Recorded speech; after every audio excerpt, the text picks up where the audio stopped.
గ్రామ స్థాయి, వార్డు స్థాయి, మండల స్థాయి, నియోజకవర్గ స్థాయి యాక్టివ్గా ఉండేటువంటి లీడర్స్ పైన ఉద్దేశపూర్వకంగా దాడులు చేస్తున్నారు.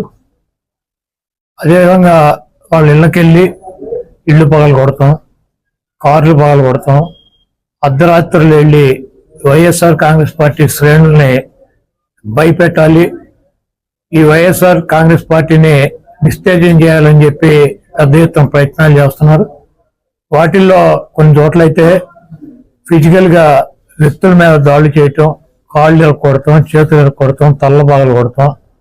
అదేవిధంగా ఈ గ్రామాల్లో కానీ ఇక్కడ కానీ మీరు ఉండకూడదని చెప్పి వార్నింగ్లు ఇవ్వటం అనేక రకాలుగా చేస్తున్నారు.